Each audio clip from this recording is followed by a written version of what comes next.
Hey, this is Coach Hector with Magis, a personal training academy for soccer players located in Memphis, Tennessee. Today, I want to welcome you to another episode of the Offside Show, where our mission is to empower, impact, and help soccer players achieve their goals. All right, guys, welcome to another episode of the Offside Show. My name is Hector Cantel. I'm the founder of Magis. I'm here with Carlos Hurtado, who's the director of Magis as well. And this episode, we're very, very excited to have you guys in here because it's going to be a little bit different what we've been doing lately. Normally the last few episodes we've interviewed some people and we've talked about their experiences, what they've done with soccer and all of this. But in this episode, we're going to be talking about a recent trip that both Carlos and myself we did. We went to Europe and we watched 6 games in just a 10-day span, which is crazy. So we're gonna be talking about that, our experience, what we learned, and all of that. So Carlos, I don't know if you have anything you want to share to start. Yeah, no, I mean, definitely. Thank you so much for introducing me as well. Very excited for everyone who is listening right now. I was actually very excited to go over this podcast and talk a little bit about our experience. I think it was very unique, and I think it's very important for everyone, for coaches, parents, players to kind of get an idea of all the things that we'll be covering today. Yeah, 100%.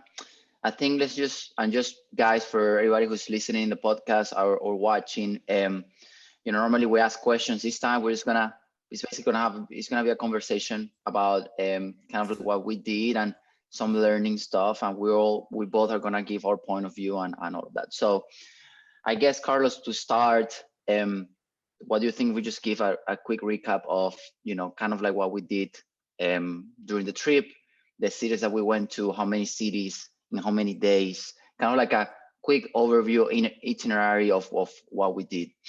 Yeah, no, definitely. And I mean, I think we left that morning of the 10, no, of October 10, October and 10th, yeah.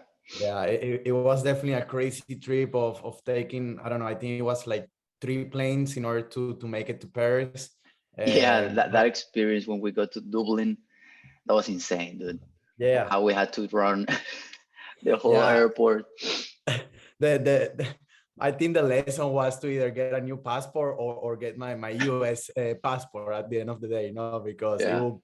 I saw it and it will make everything so much easier. So, but yeah. yeah, I mean, it was a crazy trip coming from going from Memphis to, I think it was Charlotte, right? We went to Uh, Charlotte, yeah, first. to Charlotte, then we flew to Dublin, and then Dublin to Paris, right? And I think the craziest one was in Dublin, to where we have like, I don't know, 45 minutes, and of course we don't understand what they're trying to say, and I have like 3 different passports within one passport, so it's hard to explain, that's at least Yeah, in my country. So, but yeah, um, that and I mean I think we were traveling that day for like more than 24 hours, right? I yeah, mean, it was crazy. And yeah, no, I just want to point out one thing, like, that we didn't know, but we now know because we did this route. Like, if you guys are gonna go to Europe, like, go from Charlotte to Dublin, like, yeah, 100%, because it's such a short trip. It's like a 5 hour and a half trip, I think it was.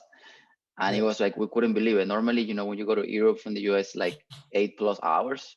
So just wanted to mention that because at least that amazed me for sure. Yeah, I know. I mean, because always in my head, it's gonna be like at least 8 hours or so Yeah. minimum, right? So, but no, it was 5 hours and something, almost 6 hours. So it was very quick. We were very surprised, but yeah, no, it was definitely. I think we were flying for the whole day. I know we left on the early afternoon of the 20th, and we got there on the 21st at like 9 a.m. to France, something No, like that. on the 11th. On the 11th.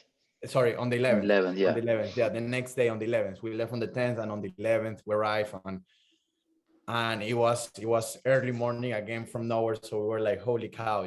So yeah, Yeah. no, it was definitely an experience even the first day. But yeah, that day we were right to Paris. Yeah, we got to Paris, and I remember we were trying to do everything that we could to just stay awake for the Yeah, jet lag. And so we dropped all of our stuff in the Airbnb that we were staying at, and right. we just started exploring the city. And I remember we took a quick nap in front of the Eiffel Tower, which was Yeah. unbelievable. And then that same day, we actually went to our first game, which was a Champions League game.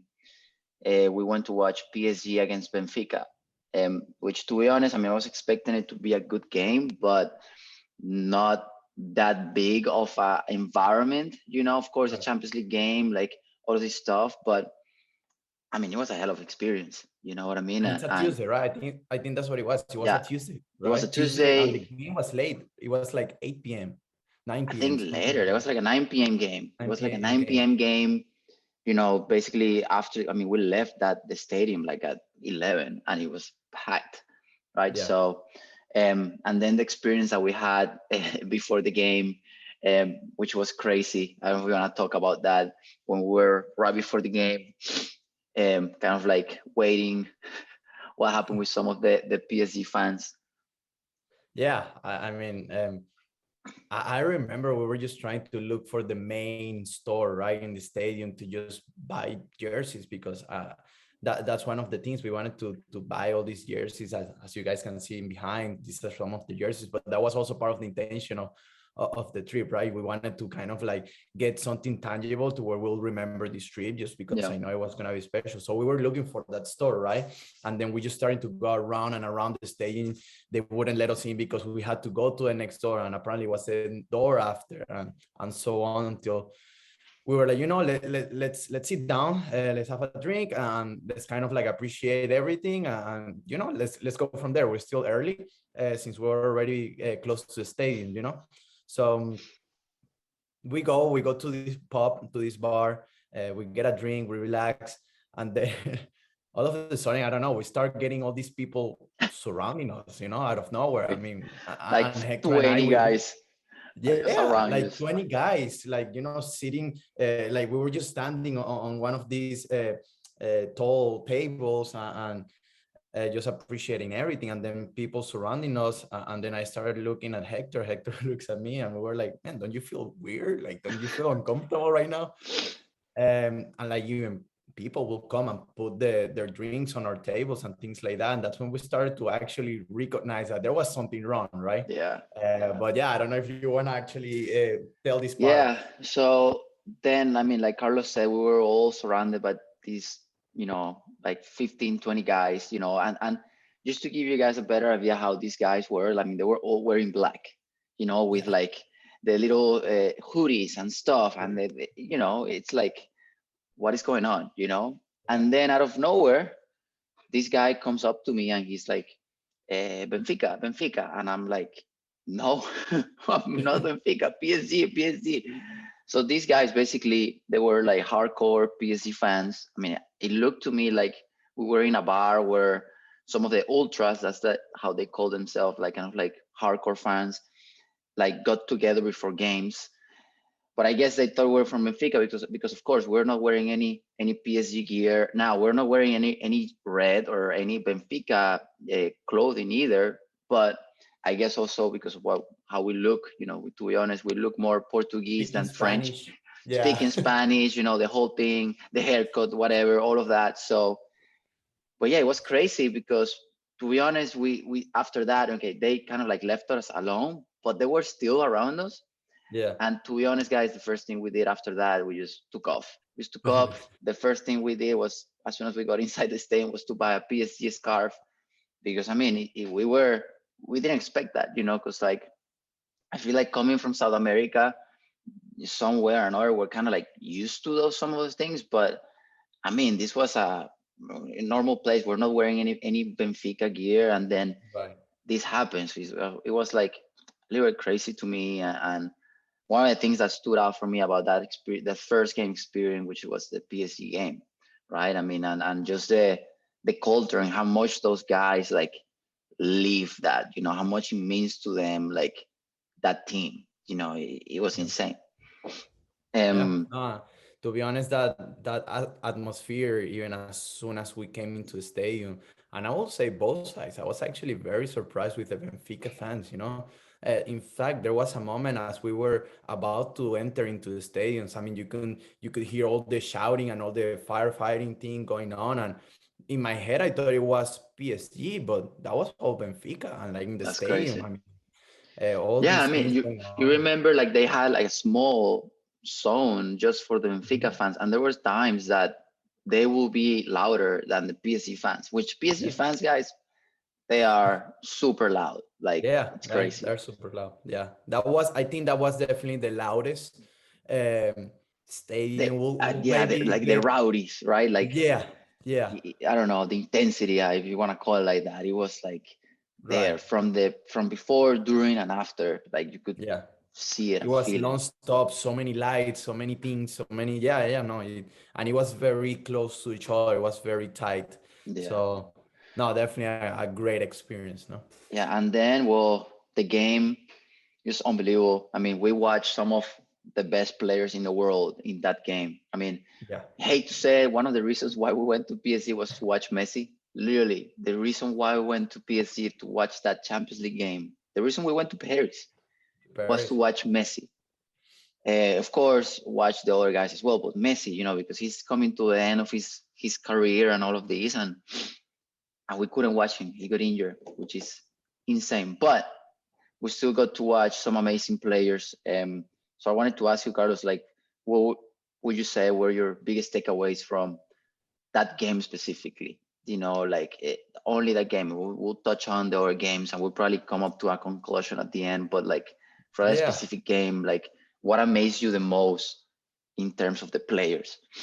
Yeah, and look, I'm gonna be honest. I don't know if it is because it was a Champions League game. I don't know if it is because it was also the first game we watched or whatever it was. But the main thing that surprised me the most was the intention behind every player to make something happen. There was, like, you could see everyone as soon as someone touched the ball or someone made a pass or something, there was always an intention. I think we talk a little bit about it, but Verratti, that was one of the players that surprised me the most because I was expecting the less from him, or not expecting the less, but I was not expecting as much from him. For example, I mean, every turn, every touch he had, you could see it set him up for something that he already was thinking about, like 2 3 touches before. So Crazy. that to me was amazing. I mean, the touch towards the space, the quick touch for a long 30 40 yards driven ball, things like that. But that's something that amazed me the most, the intention behind everything, that every player was always thinking ahead, always thinking ahead. Yeah, and and that's one thing when we talk with our players a lot about like why technique is so important and like why you know you gotta be present when you play and you always gotta be thinking ahead and sometimes people think like, oh, the quickest, the strongest, like none of those things are related to the athleticism. You know what I mean? Of course you gotta to get yourself out of tight spaces and situations. Yeah, athleticism might help and all of that, but like it's all in here, right? It's all about Yeah, the IQ and just reading, constantly reading. seeing, checking, and I don't know. Like I couldn't agree with you more. I think I'm with you. Berratti was like he Yeah. amazed me. Like I knew he was good, but that guy is unbelievable. I mean, Yeah, no, the touch, the turns. I think what impressed me the most was the turns, the ability to do not only turns where he had the space, but still be able to turn even in tight spaces and get out like nothing. Like if it was like a walk in the park. yeah, and like he would always like not always, but most of the time, like go forward. Like he would Mhm. turn to go forward, which is, Yeah, most, not most, but like a lot of midfielders or players that we coach sometimes they go check, but they're facing back. Or you know what I mean? They don't right. open their body, or like they have a touch and they just play to their center back, for example, or they check in again, they play to their outside backs instead of like adjusting your body to go forward. So that was one of the things that amazed me about him. He's tiny, he's Yeah, small. I mean, he's not the quickest, but he finds a way to go forward, which is crazy. yeah. Um, Now, what do you think about Neymar and Mbappe in that game? I'm gonna say Mbappe first. I think I, I want to say that he not overrated. He's still a huge soccer player, but I think they have him here too much. to where I want to put Messi and Neymar first, to be honest. Yeah. I think he gets a lot, and I don't know if it is because of all these crazy contract that he signed or whatever it is, but I think he's over the top to the point that, yeah, he's a great player, but I mean, I don't know. I think he was a little bit overvaluing there. Yeah. And we saw it. We saw in the stadium, like not that many people had Mbappe shirts. Everyone had Messi, for example. A Yeah. lot of people had Neymar. But if you go to a store, everyone, like the store is only like promoting Mbappe, for example. Mbappe. Yeah, Yeah. it's crazy. Yeah. It's crazy. And what amazed me about him though, like I knew he was fast, but like, Yeah. oh my God, Yeah. that guy is He's an athlete. very, You know what I mean? yeah. Like Yeah. he had, I mean, he scored the goal in that game and the PK, but he also had like few chances that he could have easily scored just because he was so fast. I mean, nobody Yeah. could catch him. Yeah. Yeah. You know, No, and then what? and I do want to say that even though I said that comment, I mean, he still impressed me a lot. There were talking about that speed. There was 3 or 4 runs that he had the ball. He went very slow toward the defender that was already close. And it was so predictable that he was going to make the run. He still made it. He still won it. So Crazy. that was, to me, he made it seem so easy. I mean, I'm pretty sure even in Sunday League, I tried to make that run.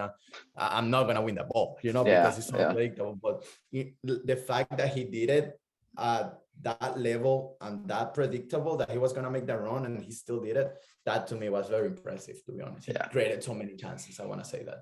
yeah. No, I agree with you. He's just an athlete. I mean, it's crazy how quick and fast he is, and when you combine that with some sort of ability, it's unstoppable in some way. Neymar, I mean, I think he's just he's such a good He's player, skillful. so skillful. Like there was a play that I think after I saw it a lot on social media that he did. I don't know if you remember, like the little he played the ball on top of this guy's head, and then he kept playing. They put that in the Champions League social media, like Champions League Instagram. They put it a lot and stuff, and I think it was they promoted that play a lot, and so things like that. It's like he makes something happen out of nowhere, and And it's made it unbelievable. seem so easy to be Makes it honest. I seem mean, so simple. we saw it, and like he did a couple of times things like that, to where he will just basically just do tricks with the ball. Yeah, And he will get the way out of that situation to where it seems so easy, but there is a reason why not that many players are trying it, because it's not exactly. that easy. And the So thing is that I mean Neymar, like I think he's unbelievable. I think in my eyes, I think he's a top five best player in the world. But like when you compare him to his stage at Barcelona or his stage before going to Barcelona, like I mean, I think like he has dropped a bit. Like his game has yeah, changed because of his age, like maturity, all these things. But right. back in the day, that guy was crazy. I mean, he was Yeah, unbelievable. yeah, So, yeah. No, um, yeah, I agree. but then okay, guys, just to give you a further context, after that game, we stayed one more day in Paris, and then we went to London. So on that same day that we arrived to London, we watched UEFA Conference League with West Ham against Anderlecht. Um, to be honest, first time. I mean that uh, cup or league, whatever you wanna call it, is a new one. I think just started last year, the UEFA Conference League. So I didn't know what to expect, especially from Anderlecht. Like I know it's a good Belgium team, but I think I was impressed. I mean, I think it was a great game that we watched. Yeah, I think yeah, the yeah. score was 3-1. I think I think so. Yeah. was it 3-1? Yeah. Um, and that game was on a Thursday, and Yeah. it was packed again. It was Man, it was packed. Yeah. packed. This I do want to say the stadium. It's beautiful. I really like the stadium a lot. It's so modern at the same time, and the way that everything is set up and how everything was arranged. I remember being inside too and just seeing all these people and the angle of how you can see all the people being together, but where you're still on the pitch, you feel like you're still on the pitch. So um, it was a beautiful stadium, everything, the screens, Yeah, everything. I yeah. really No, like that game a lot. great game. I mean, good level too. I mean, there were Yeah. some. One thing that amazed me is about Anderlecht. Remember, we were talking about how young they were. They Mhm. had like at least five, 19 or 20-year-old kids starting Yeah. for Anderlecht, which is crazy. Like Yeah. and again, guys, these are not kids that don't know how to play or like they're just. I mean, they're starters and they were competitive against West Ham, which is a great team, A great team. an amazing team.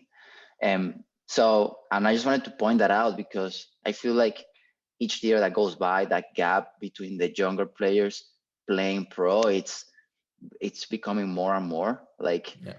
you see younger players even more just starting for European teams or like Champions League or like all these things. So I don't know. It amazes me how you're able to see that live too, at that level. Because I mean, I see it in South America, but at that level, still, those guys are so freaking good, right? Yeah. Um, so then, what do we do? What did we do after? Then after that game, we stay in London on Friday. Then Saturday, we had that was Fulham, right? Fulham, yeah, that's Fulham. I know because I have the order of the jerseys behind me. I have the three and then three from here with like the order of we went. So I never forget that. But yeah, no, the Fulham game, and I remember the West Ham Stadium. It was a little bit farther from where we were staying. Same with the Fulham, I guess, opposite corners too. But just adding that to the trip, I want to say that London amazed me because you got West Ham and then we went to Fulham, but let's not forget that they also have Chelsea, for example. They also have Tottenham, Arsenal. So many teams do that. That amazed me. It amazed me how one city has a 5+ team playing at the top level, and you still get full stadiums. That's crazy. So Yeah, like the hardcore fans with each yeah, team. You know what I mean? Like it's crazy the love of those guys have for the sport. It's yeah. unbelievable. And I wanted to add that because I mean I loved London. I think it was definitely my favorite city. I know we can probably both agree that. And Yeah, you hundred were percent. saying how at least I don't have a favorite team on the Premier League. I enjoy the Premier League so much, but I feel like living in there, for example, like I will become at least a member of one team at least. Who would you be a fan with? I don't know, man. I don't know. I mean, especially that we're about to talk with Fulham. I don't care. They're not the top team in the league, but that experience, it was phenomenal. I love the stadium, by the way. I love how you feel you belong to the game in there. I think that's a way to put it there. You feel you belong to the whole match happening, just because you're right there. I had to record one video to where the players were arguing in the PK area in the 18 box, to where I feel like I was about to just handshake someone in there. Yeah, So yeah, you that were was a right great. there. Yeah, I just feel like I belong to the club, and everything, the structure, what it is, as well. I think that was so cool, to be honest. Yeah, and also I think we talked about it. Like Fulham was a very like family oriented club. Yeah. That's how I felt. And actually, I don't remember the exact words, but I read it in the shirt that we both bought from Fulham. In the back, I think it says London's original club. So I think because Fulham is one of the funding teams of the Premier League. Back in the 1800s, so it's more than just that just a team. You know what I mean? And the cool thing is that I felt that too when we were there.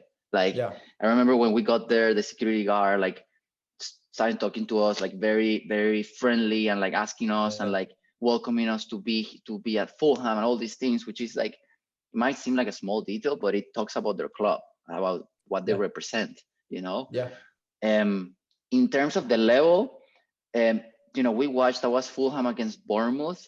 So we went with expectation that hey, let's see what this game has to bring, because at the end of the day, that's the cool thing of the Premier League too. Every game could be a great game. You just never know. Yeah. Yeah. And I think we got that. At the beginning, Yeah. Bournemouth scored like 2 minutes in, Yeah. so that made it like a very what how's it called, like I guess passionate game from the start, because Fulham was one nil down, so they had to like bring the score up again, and also our seats were basically like you mentioned, like right there, so that made it Yeah. uh, even more special. But what do you think?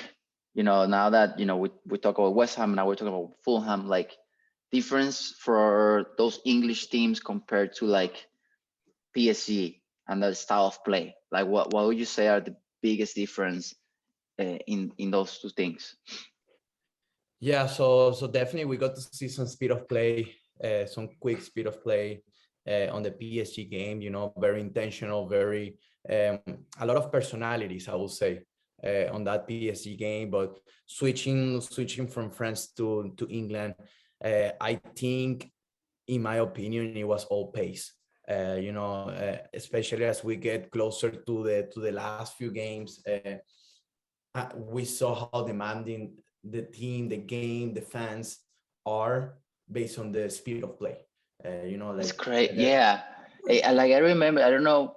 I think we talked about it, but like how I noticed, like the fans were like so they were not patient. no, they were Like they not will patient. have they were like shoot, come on, like Oh, all come this on, stuff. So play, go, attack the yeah, space. Yeah, yeah, yeah, yeah. yeah. So So maybe that's a reason why the English soccer is so like fast paced and so fast pace. quick and Yeah, so up and down and so many goals and so many things going on. I don't know. yeah, yeah, Maybe. yeah, yeah. No, it's definitely not meant for those players that like to have some. I mean, we talk about it. You always hear, the Spanish league compared to the Premier League. Like the Premier League being so fast, so quick. So there is a reason I got to see that more. Being there and feeling it from the fans, the energy, the vibe. Yeah. Um, and everything. So I think, uh, even though the level of Fulham and West Ham was not as huge or expected to be as huge as a PSG team or as some of the top Premier League teams, I think it was definitely still very fast paced and very good, very demanding. Good level. I mean, it was a great Yeah, level. yeah, yeah. Um, then after that, we took a train that same day. Actually, that same day, took a train and we went to Liverpool. We have one of our friends that we play with in Memphis, Ben Roberts. Shout out to you, my friend, if you're listening. But Ben Roberts, he played with us at Memphis. He's from Liverpool, born and raised there, and so we met with him there. And our idea was to watch Liverpool against Man City, so the classic game. But we couldn't get tickets. We still tried to get them there, but we definitely didn't want to take the risk. So just to give you guys a quick story, we were there. Of course, you see, you're walking in the streets, and you see, because it's not like games here, right? Here, you just park your car and you just go to a stadium. There, like you take the bus, like the train, like subway, whatever it is, and then you're just walking with thousands of people. So we're walking the streets of Liverpool, and you're walking next to thousands and thousands of people. You have, you see people eating like in the pubs, like all this stuff. It's like the event of, it's like the main thing for the weekend. You know what I mean? That's what they work for. That's what they live for. And of course, you walk, you see Anfield, which is a huge, and you're like, I have to find a way to get in that stadium. You know what I mean? We that's what we both thought. So we saw this guy that he was selling tickets outside. We tried our best to get the tickets from that guy. We pulled out some cash. He was gonna charge us like £300 total, I think, or £400 total, which was Per gonna be ticket, per per ticket. ticket. So it's gonna be a lot of money. But we looked at each other like, you know what, we're here. We're already here, right? Let's go for it. The thing is that many people say, like, recommend you not to do it because those tickets can be scams. So that's why we were so hesitant about it. We have the cash, everything. We're gonna go for it. Then the guy tells us like, hey, no, I already got rid of those tickets, but we're still trying to find somebody else. And then we heard this family going after this kid that just sold them. Yeah, Well, we saw first a little kid saying tickets, tickets, tickets. Yeah, So yeah. we look at each other and we were like, man, should we? And then we were like, I don't know, we didn't get that feeling. And then that's when And then continue, you can yeah, continue. Yeah. then we saw this family going after this kid, like complaining, like, "Hey, you sold us like a fake ticket. This is a scam. Give my money back." So then we looked at each other. We were like, let's just stay at a pub right in front of Anfield, just watch it in the pub and whatever. So all that to say, we didn't watch the game live, like inside the stadium, but uh, we heard that "You'll Never Walk Alone." I don't know if you remember, but we heard it when we Yeah. were walking around. I We're mean, at trying least we to heard get. it. Um, and just being in the pub with these crazy English fans was amazing. I mean, It's I amazing. think to even I think to the point that I don't remember much about the game itself, to be honest. I watched it, but all I remember was the people, man. To be honest, all I remember was everyone shouting, everyone singing, especially in the second half. When Salah scored, that was insane. There was one guy that came, hug me, kiss me in the forehead, like jumping around. I was like, holy cow! Like I love that. I want to stay here. I want to live in this Yeah, club. yeah, So yeah.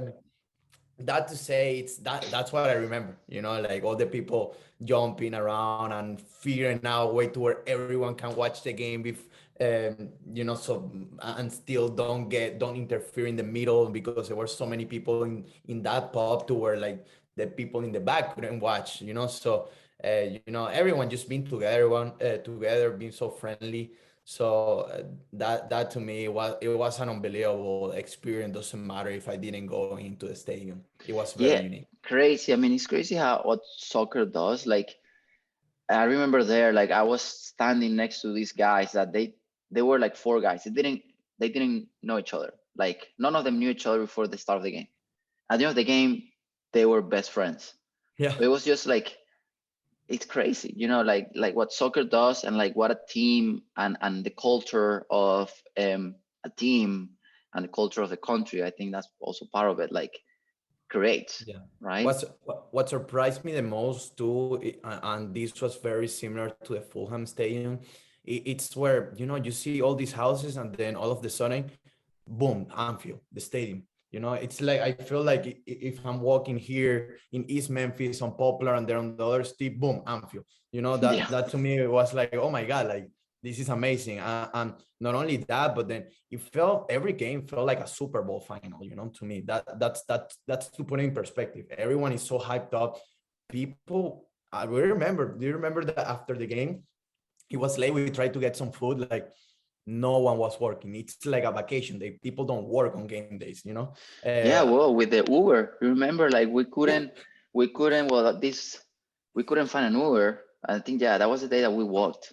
But like yeah, because everybody is, that was going for to Anfield. We are gonna get an Uber going towards Anfield. So it was earlier. It was early. It was not late. yeah. And look, just so you know, guys, there's a lot of Ubers there because like we took some, but like that day nobody works. Nobody. Nobody works. It's like that's that only task for the day. Just watch Liverpool, what it And then takes.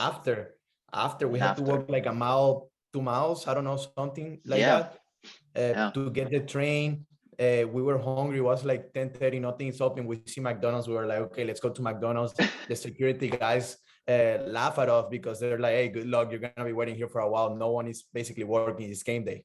this game day, yeah, Yeah. So yeah. we're It's like, oh, and that's the thing. It's like a league game, like for West Ham it was a Thursday, yeah, it was like a Thursday.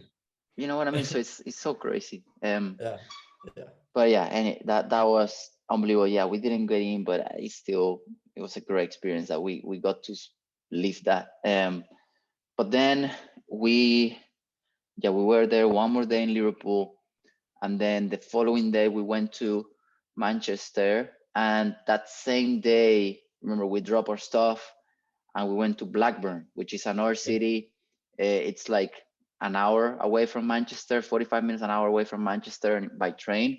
And we went to watch Blackburn Rovers against Sunderland, which is a championship, which is the second division in England. But just facts for you guys, if you don't know what Sunderland or Blackburn Rovers, like Blackburn Rovers, it's just like Fulham, one of the oldest clubs in England, like since the 1800s. And Sunderland is huge team. They have a huge fan base. I mean, in the stadium, they were louder than the Blackburn Rovers fans. A huge fan base, and I think they went all the way down to either third or fourth division, and they're building their way back up to Premier League. But so I'm saying this because it was second division team, but it was a great game to watch. What would you say are, were the biggest difference from, that second division game and the other games that we watched, which of course was like top of the top? So to me, the big difference, in between this championship game, Blackburn, and previous games, I will say definitely the consistency from play to play. No, not to say that these teams, these players, unbelievable. All right, very good, very fast, very athletic. But I will say, little things that you wouldn't see on these Premier League games, you will see them here from time to time.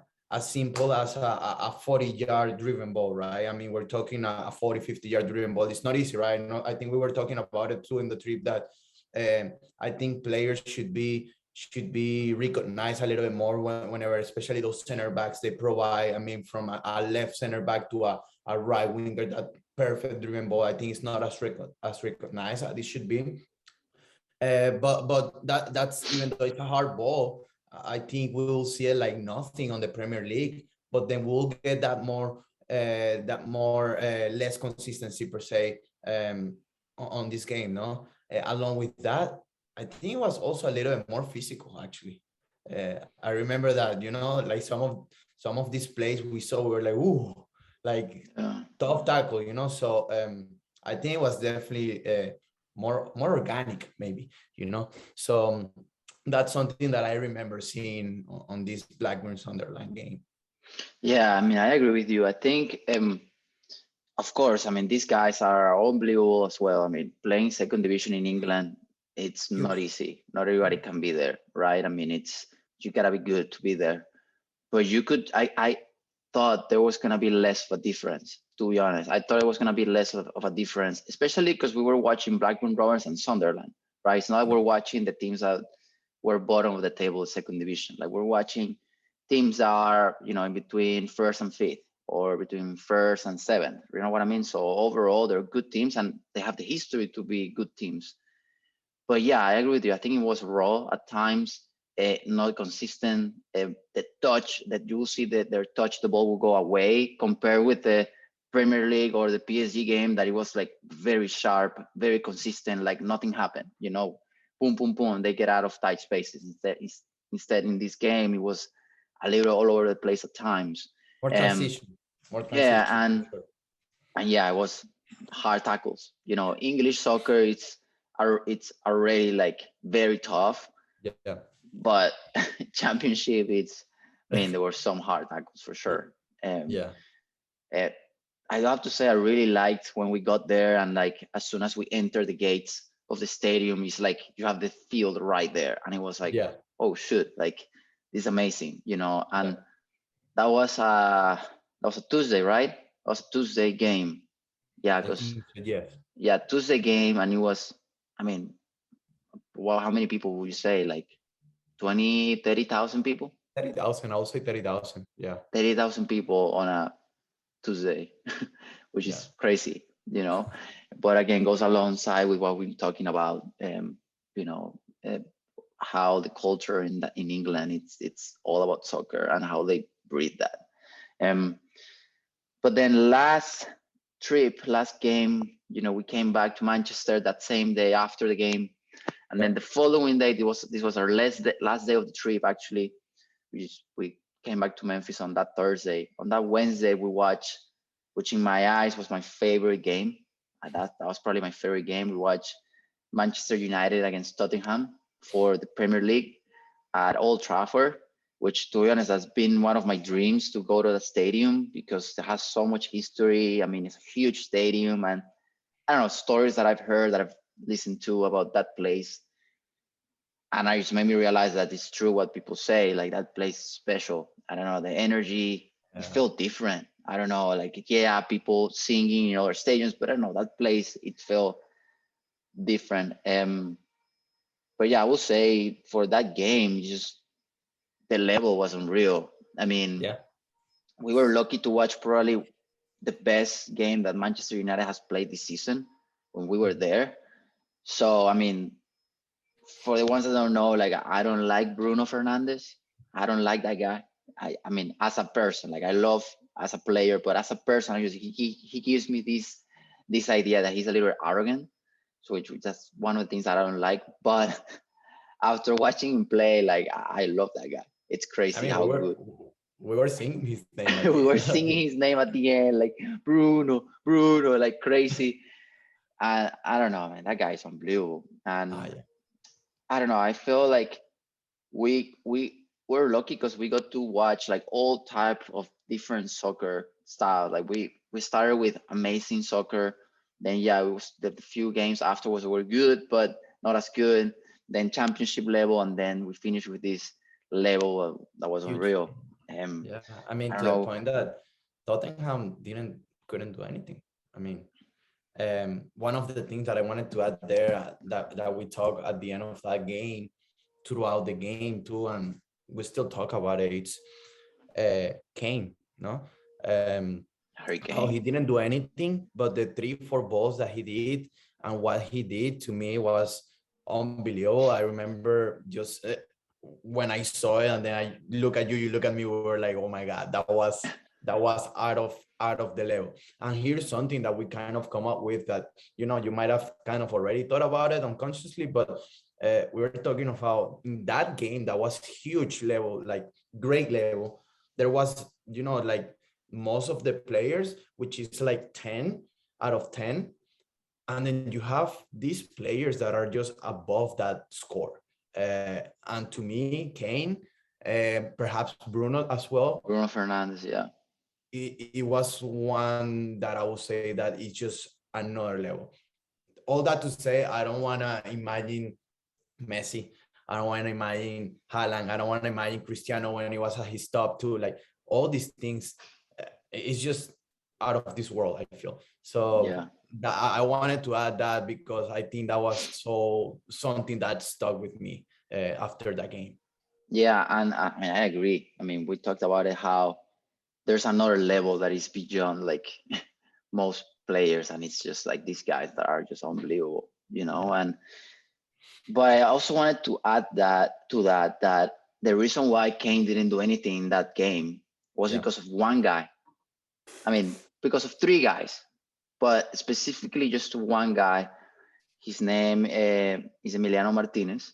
He's like the defender center back for United, and this guy is tiny. I mean, when you see the TV, you know he's tiny, he's small. But yeah. Jesus Christ, when we watch him live, I couldn't believe how small he was. I think When he's smaller especially, than me, or my yeah, height at least. especially next to Kane, like he looked so tiny. But he didn't let Kane do anything. And I say the other two guys I'm gonna mention is Rafael Varane and Casemiro. Casemiro, I mean, he's just unbelievable as well. Top player. I would say he's also part of that category. Is like in Yeah, that top of the top. But like I want to point out Martinez because how weird it is to see a center back, just a center back that with that height. But let's add to that in the Premier League. The Premier League is one of the most physical. I mean, you have the strongest, the tallest players. Like it's so physical, and you have this tiny guy, and he literally didn't let Kane do anything. And Kane, I mean, he's the starting forward for the English national team. Like yeah, this guy is big time, best of the best, and he didn't let him do anything. So I think, and the reason why I mention it is because it goes back with what we were talking before about Verratti, for example. Like yeah, their soccer IQ and their ability to understand space and time and anticipation and like a yeah. soccer IQ. Like if you're able to master that, I feel like you are in another level. But imagine that if you are able to do that, but you are also quick, you're fast, you're an athletic player, you have a good touch, you have a good technique. Like that's what makes the difference, right? So I don't know, that's somebody that really stood out for me as well in that game, which I just couldn't believe it. You know how Yeah. small he was and how good he was as a player. Um, but I don't know if you want to add anything else about that game. Well, 75,000 people on a Wednesday, crazy, crazy for sure. Crazy stadium, crazy atmosphere. I don't know, the energy, Yeah, that positive energy. It was something. I mean, I still get goosebumps just thinking about it. So definitely, I want to say um, probably my best experience too, my best game experience. I will probably match it or right next to it. I will put the PSG game just because I think we definitely talk about it. You know how rowdy they are. So crazy. And I think I put it next to it too because the fact that it was a Champions League game, we didn't mention this, but when we listen to the Champions League, oh my God, something else, huh? I wanted to cry, man. Yeah, I mean, we But I forgot. I got mean, goosebumps. Like it was yeah, unbelievable, man. It was yeah. crazy. I posted that video and then I realized at the end, like the champions, like it was us like yelling like little kids. I mean, I felt like Yeah, 12 years old in that game. yeah, So no, I mean, crazy. it's so much. Listen, hearing that song like all my life, and then actually get to live in a stadium where it's actually like real, like that to me was insane. So Yeah, that's yeah, why I put it right there. yeah, yeah. And let's talk now a little about like um comparison. What we just watch. That level compared to the United States, because we talked about it there, and I wanted to bring it up and discuss a little with you more here. How would you compare the level of USL, MLS, to Championship, Premier League, Champions League? What would you say are the biggest difference? Um, Yeah. Well, definitely, I will put champions and Premier League right at the top. I think champions being so much about culture, so special. On top of the fact that you get the best teams in there. So I will put it right there next to the Premier League. Of course, it will get maybe the first phase when not so strong teams are playing, like you can get the difference, but especially round of 16s and all that. I mean, it's definitely, I would say, even above Premier League, if anything. But just to say, just to keep it safe, right there, Champions Premier League. That to me, it's 10 out of 10, 9.5 out of 10 when it comes to like consistency and everything. Uh, Me personally, and I know we could debate the whole day and talk so much about it, but I will put those two there. I will put the MLS, then the championship, and then the USL. And we were trying to come up with, I don't know if it's a formula or to something that it makes sense, but like comparing it was tough. I want to say it was tough, especially USL championship, because I feel like maybe some USL players could maybe play there. There are also some MLS players that should be there and not in Premier League, right? So I don't know, it's just tough, but just to put a name right now, that's how we'll put it.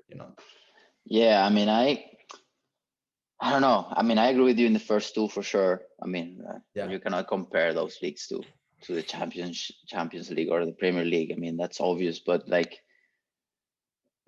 after, I don't know what to put. To be honest, like Yeah, yeah. because again, like yeah, we watch good teams in the Championship, but what if we would have watched like a Norwich, right? That is like a team that normally is in the Premier League. They go up and down. Right. And MLS, of course, the MLS level has improved a lot.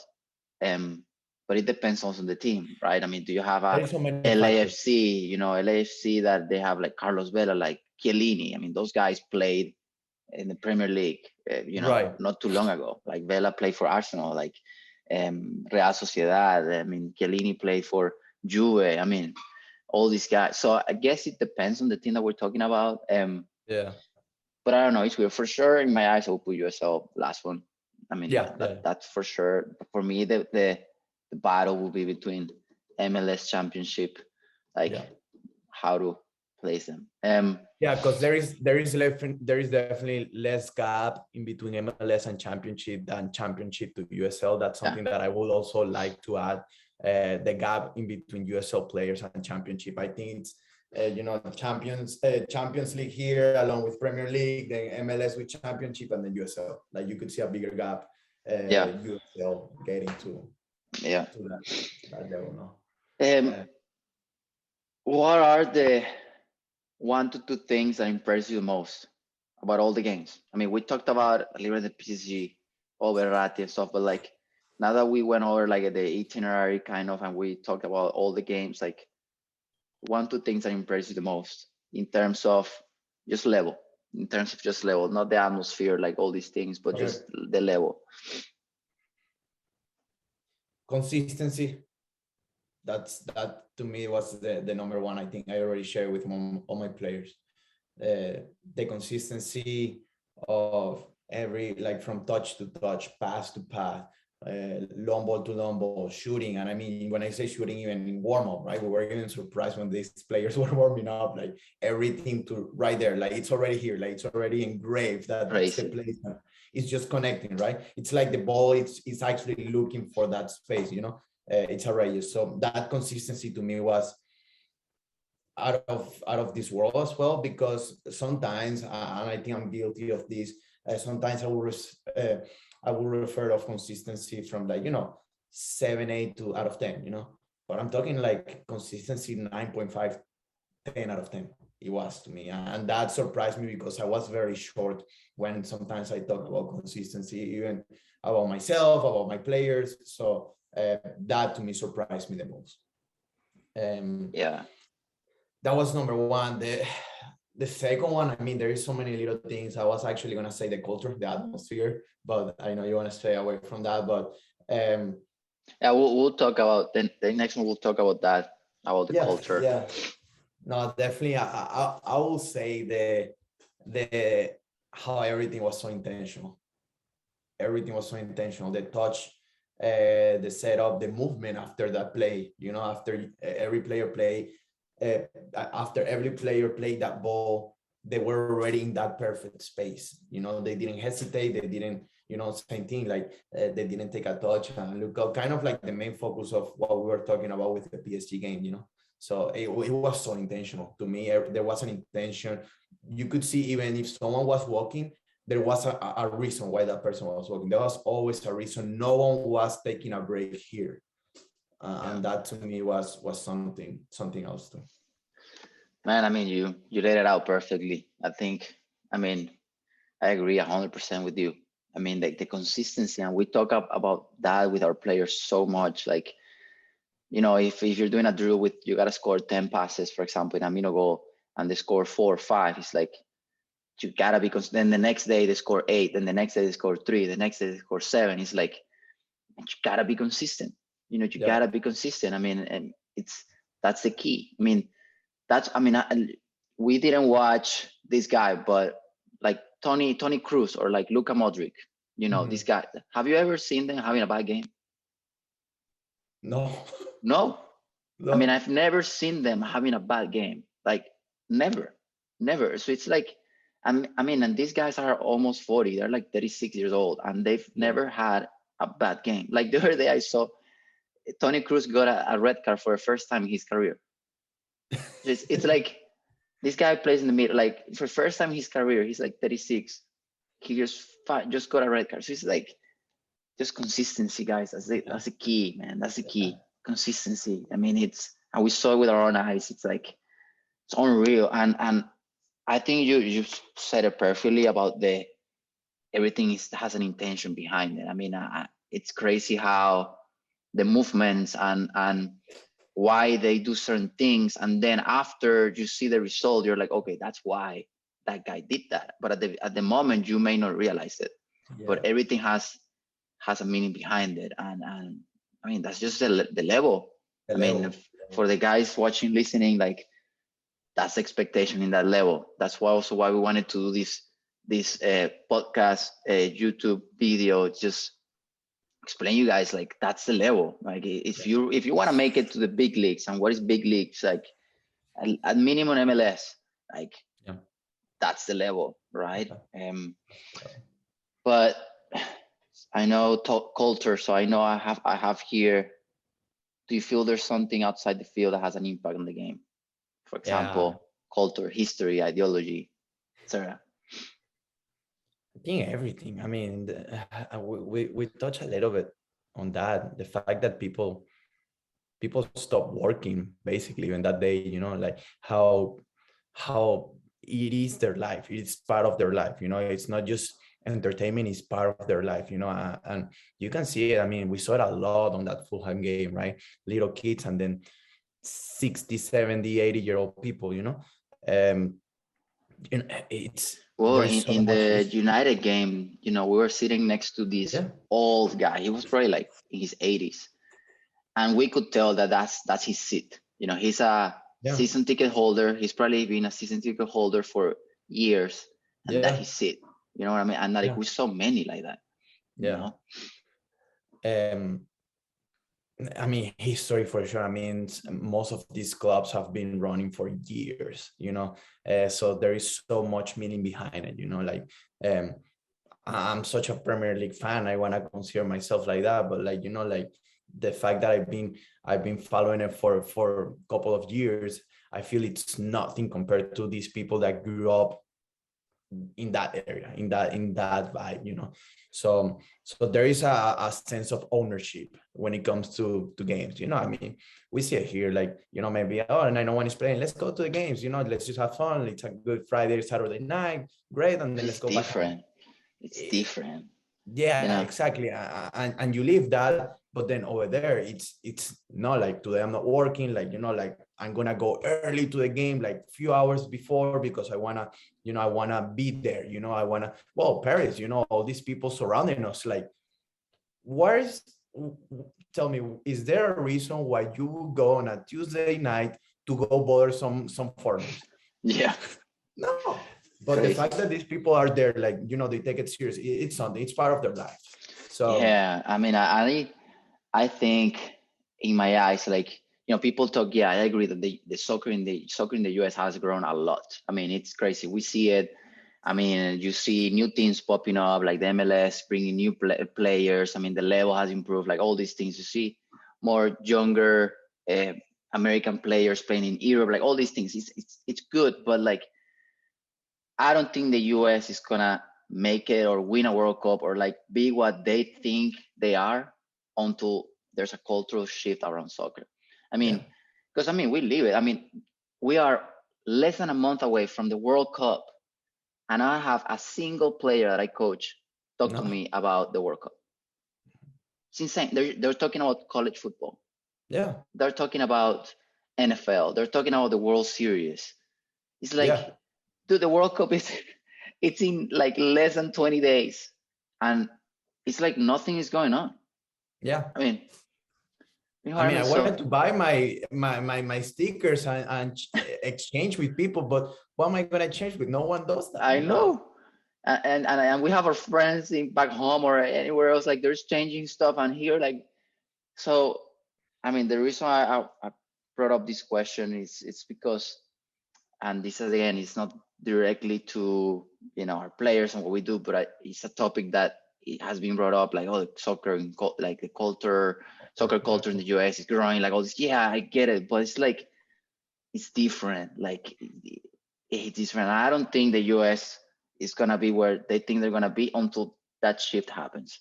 There, You know? yeah, there is, and to me, that's the final spice of the recipe, or however you call it. That's what's missing, to be honest, because they could be so athletic and all that, but there is so much behind soccer than just the It's athleticism, and the there's ball. all it's everything. It's the infrastructure, like how clubs do things, how clubs run things, like don't get me started with parents. I mean, that's another topic, another conversation. Like That's a whole podcast. that's a whole 2-hour podcast that we can do. But it's just like, and it's not their fault. It's just how things are run.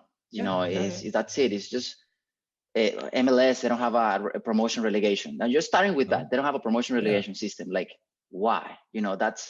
That's how you can create culture. That's how you can yeah. create more fans for Memphis 901, for example, that we made it to the second round of playoffs, and it's like we could have gone to MLS, we would have won. So it's like, Imagine how fun would that be to know that maybe we're gonna play against LA Galaxy next year. you know.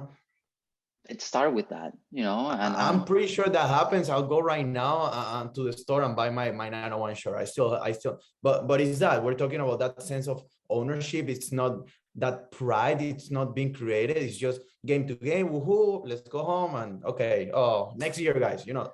then But yeah, let's watch college football and after. You know then what I yeah. mean? It's like nothing So happened, you know. so it's just things like that that made a huge difference. I mean, it's everything to me. So everyone lifted, everyone it's a player. It's the 12th player on the field to me. The fans, the culture is that 12th player on the field. Definitely has an impact, man. Yeah, Definitely, yeah. definitely. So Well, Carlos, anything else that you want to add about the trip, about the experience? Any message that you want to leave for listeners, people that's yeah, watching? no, definitely. I mean, not much, but that one thing that I will say is if whoever one is watching, definitely if you ever have the opportunity now or in the near future at some point of your life, you not only I not only will say to that you have to travel. I think that's important. Going back to the culture, going back to everything, going back to the little things. To grow as a person, but if you ever have the opportunity, to watch one of these guys in your life, and just leave that 100% guarantee, 100% recommended to do. Yeah, 100%. Yeah. I agree. Well, thank you, Carlitos. And well, guys, I hope you enjoy this episode, and because we did as well. And yeah, we'll hopefully you listen to the next episodes coming up, because we have a lot of stuff coming up soon. So anyway, Yeah. guys, Thank you, talk Hector. soon. Thank you, Bye. guys. Bye.